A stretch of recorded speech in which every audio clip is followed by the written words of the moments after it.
दास जान कर दास पर कीजय कृपा पार।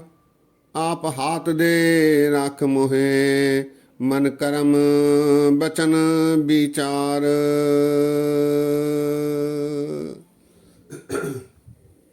सत्कार योग सत्संग योग वाहिगुरु जी का खालसा वाहिगुरु जी की फतेह। आइए आशा दीवार की 15वीं पौड़ी के पहले जो 4 श्लोक आए हैं उनमें से हमने कल एक श्लोक पर विचार किया। आज दूसरे श्लोक पर विचार करते हैं। कुल 4 श्लोक पौड़ी के पहले गुरु नानक देव जी के आए हैं। दूसरा श्लोक है महला पहला लख चोरियां लख जारियां लख कूड़ियां लख गाल। लख ठगियां पहनामियां रात दिनस जी नाल। तग कपाओ कत्तीए बामन वटे आए।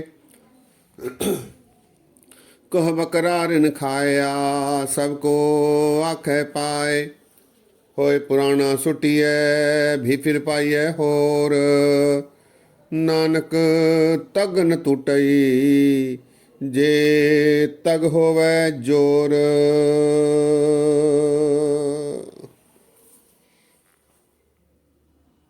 महाराज जी का कथन है, मनुष्य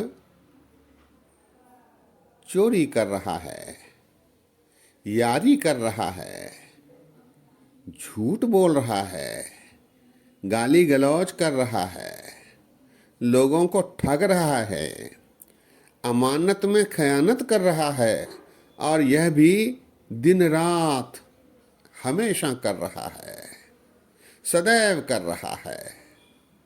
और तिस पर कपास से तागा बनाकर ब्राह्मण उसके गले में जनेऊ डालता है, जनेऊ पा लेता है, लेकिन उसके आचरण में कोई प्रभाव नहीं, अंतर नहीं, बदलाव नहीं। लख चोरियां लख जारियां, जारियां अर्थात यारियां, पर स्त्री से गमन करना। लख कूड़ियां लख गाल, लाखों झूठ, अनेक प्रकार की गाली गलौज। लख ठगियां पहनामियां, लाखों प्रकार के अनेक प्रकार के ठग करना, धोखा देना, झूठ बोलना, सताना। पहनामियां अर्थात अमानत में खयानत करना, साथ रहकर झूठा धोखा देना। ये दिन रात मनुष्य कर रहा है। रात दिनस जिए नाल, मनुष्य के साथ ये लगे हुए हैं। तिस पर तग कपाव हो कत्तीय बामन वट्टे आए। बामन वट कर ब्राह्मण वट कर बत्ती बनाकर जनेऊ पहना देता है। तग कपाव हो कत्तीय, कपास से तागा बनाकर जनेऊ डाल देते हैं और इसका समारोह भी किया जाता है। कोह बकरा रिन खाया सबको आखे पाए। बड़ा समारोह करके ये उपनयन का काम किया जाता है, इस कार्य को अंजाम दिया जाता है।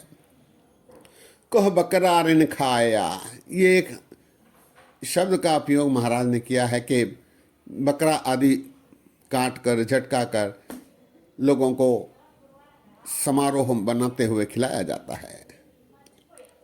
और जब वो तागा पुराना हो जाता है उसे निकाल कर फेंक दिया जाता है और दूसरा डाल लिया जाता है। होए पुराना सुटिए भी फिर पाइए होर, एक और नया तागा डाल लिया जाता है। महाराज कहते हैं कि इस तागे का कोई प्रभाव मनुष्य के स्वभाव पर नहीं पड़ता। नानक तग न टूटई जे तग होवे जोर। इस तागे में, इस स्वभाव में परिवर्तन यदि आया होता तो मनुष्य का स्वभाव भी बदल गया होता है। तागे में जोर नहीं, केवल वो कपास का तागा है। इसीलिए दया कपाह संतोक सूत जत गंडी सतवट, एह जनेऊ जी का हई घत पांडे घत। महाराज ने पहले ही दर्शा दिया है कि जनेऊ कैसा होना चाहिए। श्लोक एक बार फिर। लख चोरियां लख जारियां लख कूड़ियां लख गाल, लख ठगियां पहनामियां रात दिनस जी नाल। तग कपावह कतिए बामन वटे आए, कह बकरा ऋण खाया सबको आखे पाए। होए पुराना सुटिए भी फिर पाइए होर, नानक तग न टुटई जे तग होवे जोर।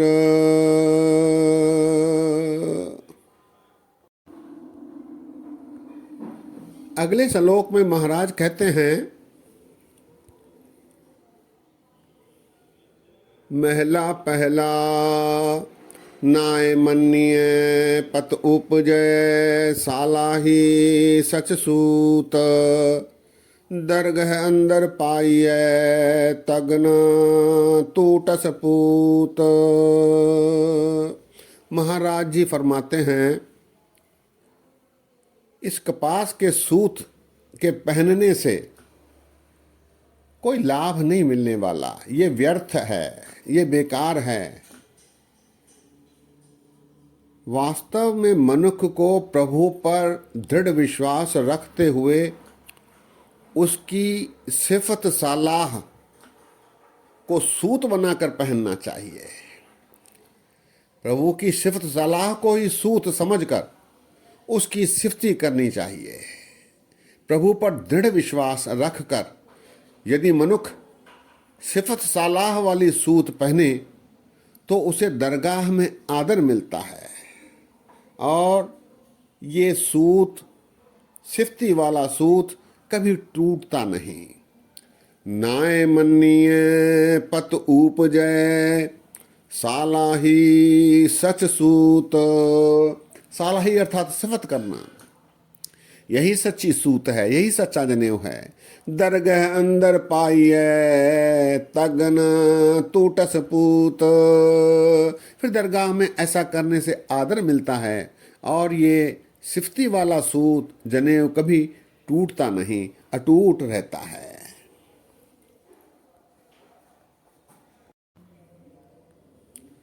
महला पहला तगन इंद्री तगन नारी, भलके थुक पवै नित दाड़ी। तगन पैरी तगन हथी, तगन जिहवा तगन अखी। वे तग्गा आपे वतै, वट धागे अवरा घतै। लै भाड़ करे वियाह, कड़कागल दसे राह। सुन वेखो लोकां एह विडान, मन अंधा ना सुजान।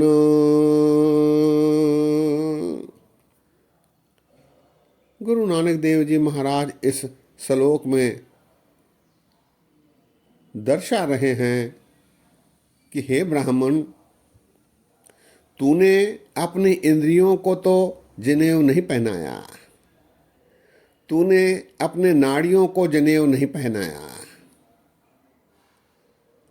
और अपने विकारों में, अपनी बुराइयों में ही फंसा रहा है, जिसके परिणाम स्वरूप रोज तेरी पत खोई जाती है, बेइज्जती होती है।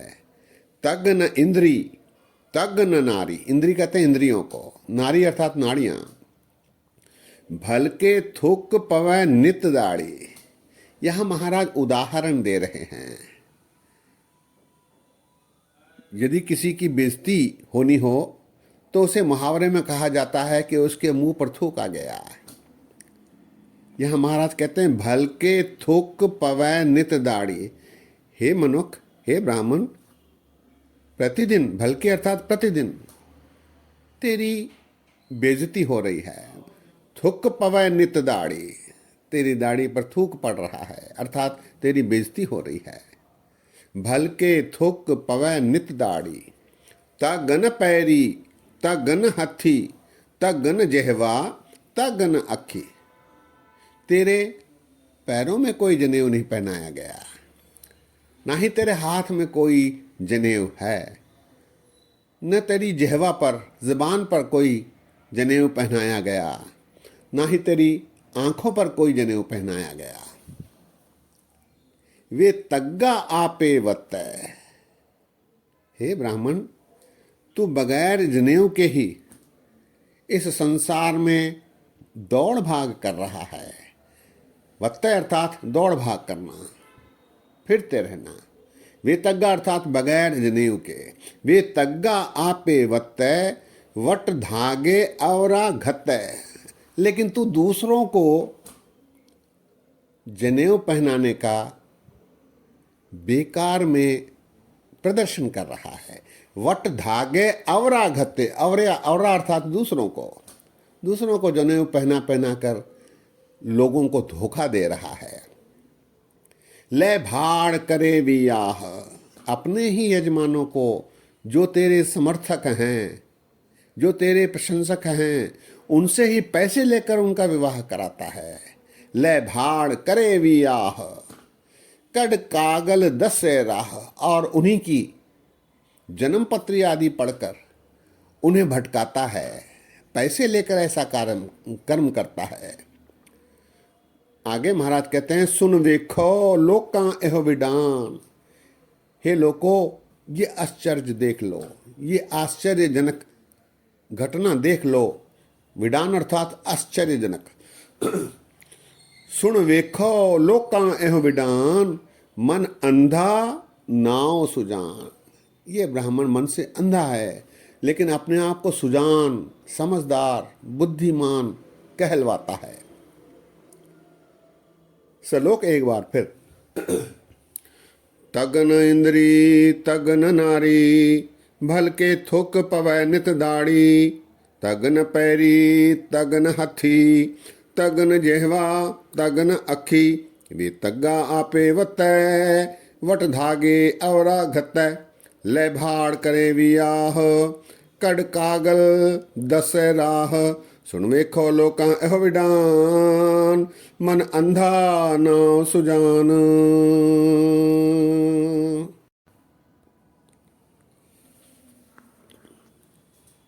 अंतिम पौड़ी में महाराज दर्शा रहे हैं। पौड़ी, साहब होए दयाल कृपा करे ता साई कार करायसी। सो सेवक सेवा करे जिसनो हुक्म मनाएसी। हुक्म मन्निए होवे परवान ता खसमे का महल पाएसी। खसमे भावै सो करे मनहो चिंदियां सो फल पाएसी। ता दरगह पैदा जाएसी। गुरु नानक देव जी महाराज इस पौड़ी में कहते हैं, साहब होए दयाल कृपा करे ता साई कार करायसी। अकाल पुरख परमात्मा दया करके, कृपा करके सेवक को परवान कर ले तो मनुष्य वही कार्य करता है जो प्रभु उससे करवाते हैं। साई कार कराए से। साहब होए दयाल कृपा करे ता साई कार कराए से। प्रभु यदि प्रसन्न हो तो फिर सेवक से अच्छे कर्म करवाते हैं। साई कार कराए सी। सो सेवक सेवा करे जिसनो हुक्म मनाए सी।